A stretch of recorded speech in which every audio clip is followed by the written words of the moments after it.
Eduardo Bolsonaro lança uma candidatura a presidente. No momento que o Tarcísio já foi coroado, já foi eleito pelo Centrão, pelo PL, pelo STF, pelo mercado financeiro como candidato à presidência em nome do bolsonarismo. Então o Tarcísio é o candidato em nome do bolsonarismo. O Bolsonaro já se tocou. O Bolsonaro já veio a público, inclusive semana passada, daquele toque. Olha só, ele dá a mão, ele cumprimenta quem é nosso algoz, nossos inimigos. Então, enfim, o Bolsonaro já deu o toque de que o Tarcísio não é exatamente o cara ali.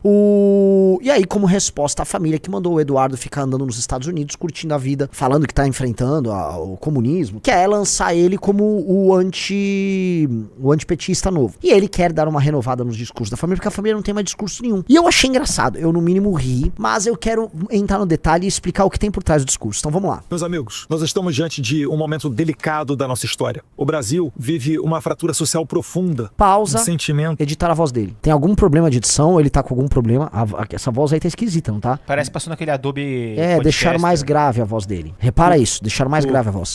O Brasil vive uma fratura social profunda. Um sentimento carregado de desconfiança, cansaço, uma descrença mútua para qualquer lado que o cidadão acabe olhando. Há um desalento que se espalha pelo nosso povo de que nada dá certo. Tudo no Brasil é sinônimo de fracasso. Mas eu te digo, não é essa a verdadeira... Primeira coisa, tá, cara? Olha só. Eu respeito quem é bom orador. Um bom orador é alguém que consegue concatenar suas ideias de uma vez só. Esse vídeo é todo picado.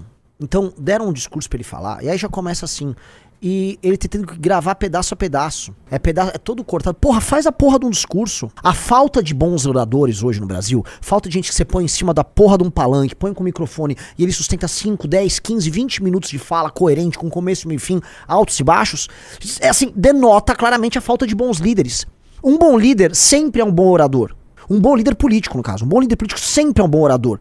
Porque ele tem a visão. E a visão se expressa na inteligência verbal dele. E ele fala, ele entrega. Então, o cara pra fazer um vídeo ali de campanha tudo picadinho. Pô, você não consegue... A ideia não vem na cabeça, cacete? Você não consegue ter ela organizada, pensada de uma maneira tão bem construída que ela sai de maneira natural? Vamos lá. Tudo no Brasil é sinônimo de fracasso. Mas eu te digo, não é essa a verdadeira vocação do nosso país. E tá na hora da gente reencontrar o verdadeiro espírito brasileiro. E eu não tô falando de um slogan vazio. É o reencontro do brasileiro consigo próprio, com a sua história, com a sua cultura, com a sua identidade. A gente não pode continuar com aquele sentimento derrotista, com aquela síndrome de vira-lata. Pausa. Esse foi o cara, vamos lembrar aqui, tá? Que botou o Mário Frias e uns bizarros na Secretaria de Cultura. Ele vem falar de história brasileira, de cultura brasileira, tá? Enquanto vocês estiveram no governo, porque você parece que sua turma não participou do governo. Vocês foram parte do governo dos 200 anos de independência. E vocês não fizeram porra nenhuma nos 200 anos de independência. A gente tá até agora com a esquerda falando, roubaram nosso ouro, com a população, gente de direita, roubaram nosso ouro. E o que vocês fizeram nos 200 anos de independência foi botar o bosta do teu pai falando, imbrochável.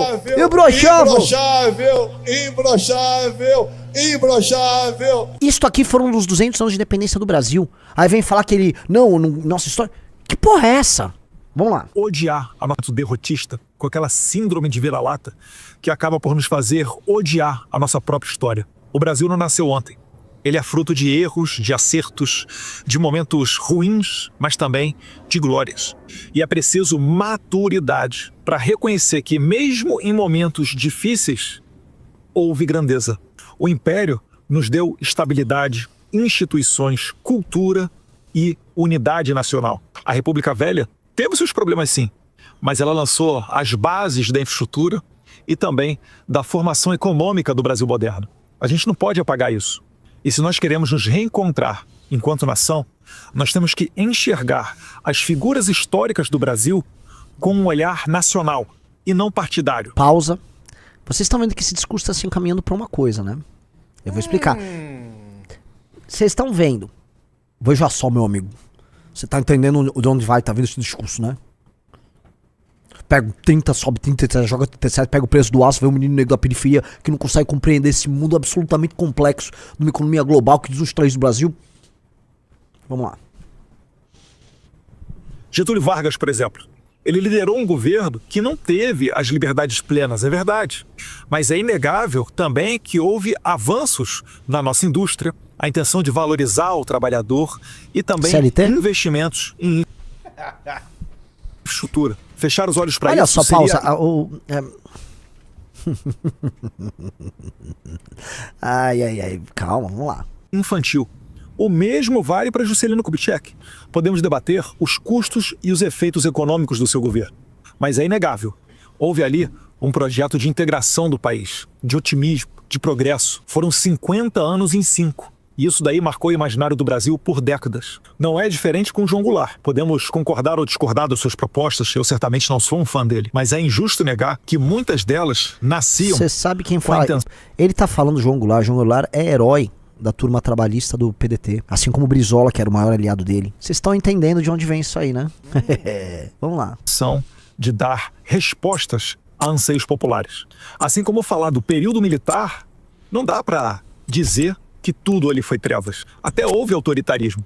Mas ali existiram investimentos em infraestrutura que sustentam o Brasil até hoje. E é papel de uma nação madura olhar para o passado e conseguir perceber tudo aquilo que deu certo, tudo aquilo que foi positivo na nossa história. Negar as virtudes de qualquer período da nossa história é negar a nós mesmos. Não há união nacional possível se cada um dos lados quiser apagar o outro. O Brasil precisa de reconciliação, não de ressentimento. Eu não me apresento aqui como... É mentira. Tudo que esse cara tá falando é mentira e isso foi plantado na cabeça dele. Isso foi plantado na cabeça dele porque os bolsonaristas querem comprar um novo discurso. Eles estão completamente vazios de discurso e vários bolsonaristas estão procurando um discurso que eles consideram based. E esse discurso nacionalista...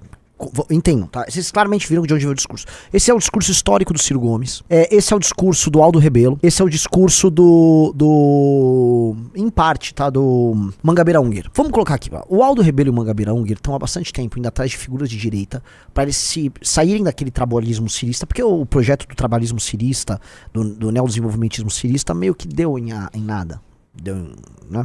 E esses caras estão procurando o Bolsonaro porque o Bolsonaro tem uma vocação com um público, né, mais abrangente, trabalhadores e tal, e eles falam, pô, e se a gente pegar esse conjunto de ideias e traz pra cá? Então eles estariam uma linha, somos contra o crime, vamos botar fogo aí na bandidagem e tal, blá, blá, blá, e um nacionalismo, um desenvolvimentismo, fazendo referência a essa sequência de figuras que pra eles são importantes. Então eles vão ter esses elogios ao período da ditadura militar, no sentido de, olha, grandes investimentos em infraestrutura, né, tem Transamazônica, né? Vai ter lá Itaipu, grandes estradas e tal, blá.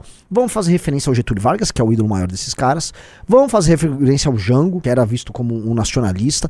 Achei curioso um pouco do Juscelino. E eles não fazem referência a mais nada, né? Então é o conjunto, é o arcabouço de referências desses mesmos caras. E como o bolsonarismo é vazio de conteúdo político, eles são vazios, são ocos, eles encontraram um discurso que tava dando sopa, as lideranças desse discurso estavam soltas por aí, e eles foram lá e grudaram nesses caras. Me parece ser o caso, tá? O Kim Paim já tava falando disso faz tempo. Então você podia antecipar esse discurso faz tempo, inclusive com eles, essa turma da Ligada à Família, fazendo ataques a liberais, ao mercado financeiro, já há certo tempo. É no mínimo cômico que esses caras, né, eles trabalharam a agenda liberal de mercado durante todo o governo deles, foram aliados desses caras, e agora eles estão dando um cavalo de pau e fingindo que não houve. Tudo bem se houver, mas assim, estava errado nisso, aquilo, faço essa autocrítica, e estou adotando uma posição que é completamente contrária. Mas vamos ver até o final, vamos ver o que tem aí. Candidato a esse ou aquele cargo, eu me apresento como alguém disposto a ajudar o país a se reencontrar, ajudar o Brasil a levantar a cabeça e acreditar em si mesmo. Eu quero me reencontrar com o espírito brasileiro, com a coragem de quem construiu esse país em meio a tanta adversidade, com as virtudes esquecidas da nossa história. E eu quero caminhar lado a lado com todos que também acreditam nisso. Porque se olharmos apenas para o lado ruim, a gente vai reduzir um Dom Pedro I a um homem mulherento. Mas ele foi muito mais do que isso. Foi um estadista que, no momento de ruptura global, conseguiu manter a unidade territorial de um país de dimensões continentais, onde todos falam uma só língua e se reconhecem como um só povo. Enquanto tantos países vizinhos aqui das Américas se fragmentavam em guerras e divisões, o Brasil permaneceu unido. E isso não foi por acaso. Esse é o espírito que a gente precisa reencontrar. O da grandeza acima das vaidades, da unidade acima dos rancores. Pausa. Corta a grandeza acima das vaidades pro momento de 200 anos da independência do Brasil. Jair Bolsonaro entoando imbrochável e transformando os atos do 7 de setembro de 2022, momento em qual o Brasil completava 200 anos de independência, num ato de campanha do pai dele, né? É cômico. O Eduardo Bolsonaro dá um pacote pra ele, ele grava um vídeo em que ele não consegue articular de maneira concreta isso, ele não consegue articular os desafios e as falhas disso. Porque assim, ele tá comprando um discurso que em grande medida é falacioso. O Brasil foi uma das nações que mais cresceram no mundo no século XX. Talvez as nações com grande população foi a que mais cresceu no mundo no século XX. Teve um boom populacional, um processo de imigração gigantesco, desenvolvimento urbano, não haviam cidades no Brasil. Vamos falar a verdade, até o final do século XIX, as cidades no Brasil eram pequenas, as pessoas moravam no campo. Houve um gigantesco êxodo rural, houve um processo de urbanização, de concentração de renda, de desenvolvimento econômico, industrialização e tal. Mas foram estes mesmos governos, em grande medida, que geraram o freio para isso. O arcabouço institucional criado pelo Getúlio Vargas breca isso. Ah, mas ele fez a CSN, ele fez algumas indústrias. Sim, você poderia ter feito tudo isso sem fazer o arcabouço institucional que gerou todo esse problema. Você poderia ter feito isso. O Brasil já passava, desde o começo do século XX, por um processo de industrialização autônomo, a lá Estados Unidos, aqui em São Paulo. Formação de classe média aqui em São Paulo. Tocado muito pelos imigrantes. Isso, em grande medida, se mescla, porque você precisava de uma indústria de base, você precisava, por exemplo, de siderúrgica, você precisava dessas coisas. Talvez, né, no caso brasileiro, precisou de dinheiro estatal, empréstimo, né, montar a CSN. Não foi assim em outros países. Em outros países, esse processo não teve necessariamente a mão do Estado. Alguns sim, outros não, e eu não vejo problema nenhum em ter a mão do Estado nisso, tá?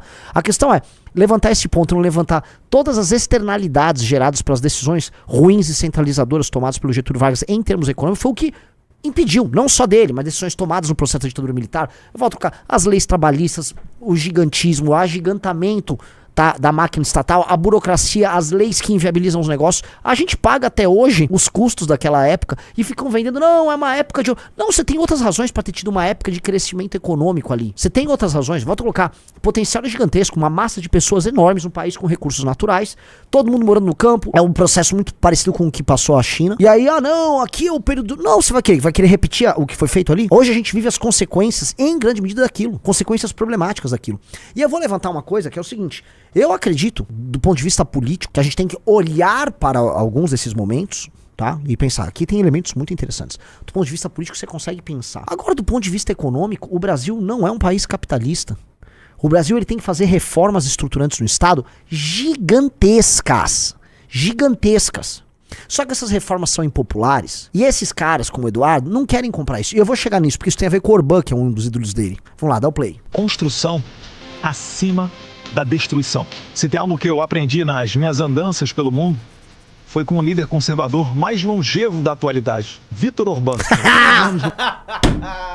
Eu vou explicar o que o Orbán fala, tá? Vamos lá. Poder. Tenha aliados e foque naquilo que converge. Se nós conseguirmos caminhar na direção desse Nossa reencontro... senhora, eu não acredito que ele falou isso, tá, Riso? Ele não falou isso, porque eu não tinha visto esse discurso, eu tinha visto o começo e falei, bota aí, a gente vai reagir até o fim. Que legal que ele citou isso. Vamos lá, dá um play. Ninguém segura o Brasil. Um abraço a todos vocês, fiquem com Deus, nós venceremos. Não vai vencer, cara, você nem vai ter direitos políticos, cara, mas... Vamos lá, vamos começar aqui. Eu vou começar pelo final. O ídolo do Eduardo, e depois boa parte dessa direita do Steve Bannon ao redor do mundo, é o Viktor Orbán. O Orbán soltou um livro. Um cara que já leu o livro, tem uma crítica interessante, positiva sobre isso, é o nosso Orlando, tá? E o Orbán, ele fala, ele e o irmão dele, acho que o irmão dele, se eu não me engano, o irmão dele é o ideólogo dele, do regime húngaro, tá? É o seguinte, foque no que gera convergência com o povo. A sua agenda é a agenda popular. A ideia de que você vai ter, por exemplo, uma agenda reformista para além da vontade popular, é uma ideia que ele fala, bota isso de canto, entendeu, Rafael Rizzo? A ideia de que o que o povo quer? O povo quer segurança, o povo quer mandar embora os imigrantes. Tô falando do povo da Hungria. O povo quer segurança, é que manda embora os imigrantes, ele quer emprego, tá, babá. E o cara, beleza. Vamos só focar, do ponto de vista de agenda política, no que é de convergência. Vamos só focar no que é de convergência. Aí você faz um governo populista, de interesse popular, ali, na Hungria. E esse é o argumento central dele. O argumento central do trabalho, vamos dizer, político-eleitoral do Orbán é esse. A execução da vontade do povo. A vontade do povo, a vontade do povo, a vontade do povo. Isso pra mim é extremamente problemático. Isso é extremamente problemático. Porque a não ser que você consiga convencer o povo o tempo todo das reais prioridades, tá? Você vai estar crendo que o povo é iluminado e que o povo sabe o que é melhor não só pra si, mas pra nação como um todo. E isso não é, em essência, liderar. Eu sei que o Orbán tem umas particularidades no discurso dele, tá? Não é exatamente isso que eu tô colocando, tá? Mas pro Eduardo é. Porque o Eduardo achou isso, né, uma solução incrível. Porque como a família Bolsonaro é uma família de aproveitadores, ele falou, pô, é possível ter um discurso que a gente só fala o que o povo quer, corta a parte que o povo não quer, e tá beleza. E aí compra esse discurso nacionalista, tá? Do ponto de vista político, econômico, institucional, da seguinte maneira. Tem umas partes que eu quero fazer, ó, eu quero integrar o Brasil, quero recuperar nossa história. Entende? Você quer fazer um monte de obra, você quer fazer uma reindustrialização no Brasil, tal. A gente já citou essas coisas e a gente ainda cita. Só que o Brasil é um país muito, muito, muito, muito, muito complexo para você vir com esse discurso fácil. Esse discurso soa fácil porque você não precisa falar nesse discurso mais, por exemplo, de uma reforma previdenciária, da redução do número de municípios. Você não vai falar de demissão de funcionários públicos pouco eficientes, muito menos de cortes no judiciário. Você não precisa falar dessas coisas, nem fazer essas coisas. Você não precisa encarar o problema das bolsas como precisa ser encarado. Você não vai encarar um problema assim, colossal da máquina pública, tampouco os privilégios de diversos setores que atuam, porque são temas prementes para a administração do Estado brasileiro, prementes, porém muitas vezes impopulares. Volto a falar, quando você fala de previdência, quando você vai falar de gastos com o judiciário, quando você vai falar de Bolsa Família e auxílios de toda sorte, você está falando de temas que são impopulares, são complicados de tocar. E ele não quer ter que traçar. Então, este tipo de discurso para um cara como ele evoca o Orbán, casou. Ele evita ter que tratar do que interessa. Ele evita ter que tratar dos temas que são difíceis. E aí ele está sendo, essencialmente, um bolsonarista. Porque um bolsonarista, o que ele é? É o like fácil. Lembre-se. Lembra que eu falei pra vocês? O Nicolas vai atacar a Virgínia, ele vai fazer o que é conveniente pra ele. Um bolsonarista, no DNA dele, o que ele tem? É o like, o view.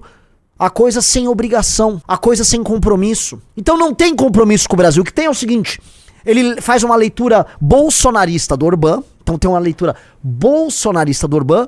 Ó, é o que converge. Traz, cisca pra dentro, traz o que converge. Ô, Eduardo, é literalmente o que qualquer político do Centrão no Brasil faz. É literalmente, vou pegar um discurso, contrata um marqueteiro, né? O marqueteiro vai e faz ele prepara um pack discursivo ali em cima do que é convergente com várias classes sociais, busca um determinado público, um determinado eleitor, atinge o que precisa, não machuca o que precisa machucar e fala qualquer coisa. Daí surge aqueles candidatos genéricos, educação, saúde. Ele tá fazendo isso dentro de um novo prisma, porque ele precisa ter uma cor ideológica, porque ele é de direita, né? E ele quer aproveitar uma direita pós-liberal, com um discurso nacionalista, porque foi, pros Estados Unidos, e vê o Trump lá brincando de tarifas e falando em reindustrialização, vê a experiência do Orbán, vê os amigos direitistas dele falando isso, e falou, pronto, eu vou me ligar com uma turma que tava ligada ao Ciro Gomes, tá? Cito ali o Aldo, etc, toda essa galera, puxa esse discurso nacionalista dentro de uma lógica de direita, jogo pra cá e vem. O problema, assim, a gente já conversou com todas essas pessoas, a gente conhece toda essa galera, entendeu? Tem muita coisa que cabe no nosso discurso e cabe para uma solução brasileira para problemas brasileiros. Só que a gente não vai tirar as coisas difíceis, as coisas, como é, que não ciscam pra dentro. Falar disso sem falar em uma profunda reforma da máquina pública brasileira, em cortar gastos, enxugar porque assim, tem uma coisa assim, o pessoal sempre fala ou na média, né, ou fala em número de funcionários. Não, vamos falar da elite do funcionalismo brasileiro, vamos falar dos gastos, a forma como a gente tem de gastos por parte do governo, os gastos que não são discricionários, né, os tais gastos obrigatórios do Estado brasileiro, que diminuem a capacidade de investimento. Vamos falar sobre a emissão de dívida que o Brasil faz, por conta do Estado ser incapaz de pagar as próprias contas. Vamos falar do gasto mal feito em todas as áreas. Vamos falar sobre o regime de contratação, privilégio de todos os setores do funcionalismo. Vamos falar de todas essas coisas. Eles não querem falar dessas coisas. Não querem, eu acho o menor. Aí vem com soluções, como é que resolve os juros? Entendeu? Aí é o ponto que a gente vai ter um cisma. E aí quando você tem um cisma nisso, não, você tá a favor dos banqueiros. Desculpa, eu queria que o Eduardo tivesse o meu discurso, esses caras, sobre banqueiro no Brasil. Banqueiro é filho da puta. Agora os banqueiros estavam com eles lá, com o Paulo Guedes, né? Tava lá com os Bolsonaro, tudo lá no Paulo Guedes. Agora não tá mais, agora não gosta, porque o banqueiro apoiou o Lula. O banqueiro vai apoiar o projeto que vai ganhar a eleição seguinte. É isso que o banqueiro faz no Brasil. Ele se alia a quem vai ganhar a próxima eleição, tenta nomear o presidente do Banco Central, coloca os nomes que ele quer junto ao Ministério da Fazenda, Foi assim com o Bolsonaro, foi assim com o Temer, era assim com a Dilma e é assim com o Lula. Colocam os caras, botam a grana na campanha A, B ou C, mobilizam o dinheiro da elite pra isso, pros seus candidatos, pros seus aliados, e jogo que segue. É isso que banqueiro faz. O Bolsonaro só foi mais um usado. Reparem que o PT fica reclamando que tem caras ligados aos bancos, ao universo dos banqueiros, tanto no Banco Central quanto no Ministério do Haddad. Tem, e era assim no Bolsonaro. Aí ele tá reclamando que os caras fazem isso, eles fazem, né? Ninguém rompe com isso. Eu não acho que a gente tem que fazer um governo de banqueiro. Eu acho que banqueiro no Brasil é parasita. Ultra parasitário. Agora o Eduardo puxa esse discurso que agora... Bota a foto, como você pode ver. Essa aí. Porque agora, né, eles montaram uma turma pra tentar construir isso. Eu acho engraçado. Já era perceptível o que ia acontecer, mas vai ser raso e não trata dos problemas centrais do Brasil, que envolvem, aí sim, soluções profundamente liberais. Eu acredito num processo de reindustrialização no Brasil, sim, é necessário. Eu acredito no papel do Estado em muitos termos. Basta ver o caso Embrapa, Agro, o caso ITA, Embraer, as frentes pioneiras que o Estado mesmo fez, né? O governo, principalmente o governo militar, as frentes pioneiras para desenvolver a agricultura pelos interiores do Brasil. Tudo isso é bem-vindo. Mas eu acredito em contas públicas bem cuidadas. Eu acredito no plano real, que convenientemente o Eduardo não fala, né? Não vai falar do plano real. Plano real, né? O Brasil, naquele período todo, é inflação, é moeda tudo cagada. No governo do Juscelino e do Jango era hiperinflação. Uma das razões, inclusive, dos protestos populares e da crise que se passava ali, naquele rescaldo de Jânio barra Jango, foi a inflação, a gestão, né? Aliás, se a gente for falar, né, de quebradeira e de gestão das contas públicas e do dinheiro e da moeda brasileira, do império até o governo Collor, é tudo piada. A primeira vez que alguém trata direito a moeda brasileira foi através do governo Fernando Henrique. Eles cortam, convenientemente, tira o Fernando Henrique aí da conta. Lei de responsabilidade. Foi o governo mais sério em muitos termos. Então, temas que vão de privatização, enfrentamento a privilégios, mexer nas contas públicas, ajustar essas contas e preparar o Brasil aí sim para uma agenda de competitividade ferrada para receber investimento. E aí sim você ter em diversos centros, você ter surtos de industrialização em determinados centros de determinados temas. Não. Aí é só uma resposta fácil, que, como ele disse ali, ele faz a leitura bolsonarista do Orbán. Só pega o que converge, entendi, legal, vamos pegar só as pautas populares. Olha que gostoso. Só que para ser popular no Brasil, né, e esse é o problema que eu falo, você vai ter que ser, e majoritário, você vai ter que defender certas coisas ou silenciar para certas coisas. Por exemplo, ele nunca vai falar dessa indústria criminosa de pastores neopentecostais que roubam os próprios fiéis. Esse é um assunto menor quando comparado aos outros, sim, mas vai precisar falar. Porque isso, do ponto de vista político no Brasil, é um câncer. Ele vai falar da compra de voto dos aliados do Centrão, Riso? Ele vai falar dos seus aliados do Centrão que compram voto e do eleitor que compra voto? Não vai falar. Não vai entrar nesse problema central. Ele vai falar da indústria do Bolsa Família e das bolsas? Já ele vai arrumar um argumento nacionalista pra isso. Vamos aumentar, né? 25, tem gente que tá 25 anos recebendo Bolsa Família. Não, isso aí não converge, né? Porque o povo quer. Tem muito tema aí que o povo gosta, que o povo acha legal e que você vai precisar contrariar o povo. Vox Populi não é Vox Dei. Você está no país da Virgínia. Vox Populi não é Vox Dei. O líder lidera. O líder traz a visão. O líder assume o risco. O discurso que esse cara tem não é um discurso de líder. É um discurso conveniente e é uma alteração de rota no bolsonarismo. Então, esses caras estão tentando romper com o liberal, o conservadorismo, tá? O Eduardo ali, essa turma, pra, numa candidatura que, como eu acho que não vai sair do papel, podemos nos surpreender, tá? Que não vai sair do papel, eles marcam uma posição ali. Então fica marcada uma posição de uma linha diferente. Acho bom que eles vão pra essa linha, tá? Porque, como eu posso falar, é uma leitura simplista, como tudo que os bolsonaros fazem da questão brasileira. Por exemplo, no livro amarelo a gente traz essa tensão da necessidade liberal de adequar o Brasil a ser uma economia capitalista competitiva para enfrentar o mundo de maneira competitiva, junto com a perspectiva e uma visão de um Estado forte, não pesado, mas forte, capaz de juntar forças produtivas, articular determinados projetos e entender que, por vezes, a competitividade tem que ser, em alguns locais, mesmo com um preço em benefício de um determinado projeto político. Por exemplo, eu creio, tá? Nós temos que ter um meio de gerar classe média no Nordeste. Eu sempre falei, precisamos industrializar o Nordeste. Eu acho que a industrialização, às vezes, é um termo errado porque ela assusta, porque às vezes não é sobre indústria. Às vezes nós precisamos gerar classe média no Nordeste através da agricultura e dos serviços. Às vezes é o caminho, agricultura e serviço. O ponto é, não dá para o Nordeste ser um pobrestão. O Nordeste é um pobrestão sustentado pelos outros estados. Certo? É um pobrestão sustentado pelos outros estados. As pessoas são muito pobres no Nordeste. Muito pobres. Eduardo vai falar de pacto federativo para resolver isso? Não. No discurso, não, ele tá unindo o Brasil. Ele não vai falar de um problema central. Então o que a gente tá falando, tá? Na prática é, o Brasil está num estágio histórico de, vamos botar aqui bem entre aspas, de implementação do seu próprio capitalismo tão atrasado que a gente nem sequer pode fazer uma leitura que a turma dos Estados Unidos faz sobre o próprio caso, porque eles partem de um ponto histórico diferente do nosso. Eles podem tentar sonhar em fazer uma inflexão à la China, como eu vejo alguns deles falando, em industrialização dos Estados Unidos, quarta revolução industrial, obrigar a Apple a produzir os iPhones nos Estados Unidos, tá?